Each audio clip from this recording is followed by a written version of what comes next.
ঝালকাঠি জেলা ও দায়রা জজ আদালতে তথ্য ও সেবা কেন্দ্র চালু হয়েছে।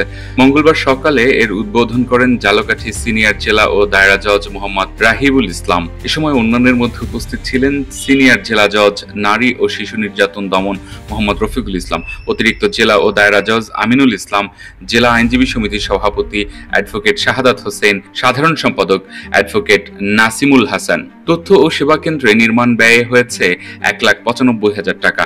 গণপূর্ত বিভাগ এ কাজ বাস্তবায়ন করেছে।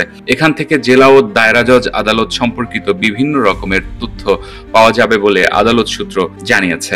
উদ্বোধনের পূর্বে ঢাকার উত্তরার মাইলস্টোন স্কুল অ্যান্ড কলেজে ঘটে যাওয়া মর্মান্তিক বিমান দুর্ঘটনায় নিহতদের রুহের মাগফিরাত কামনা ও আহতদের দ্রুত চিকিৎসা কামনায় নীরবতা পালন করা হয়।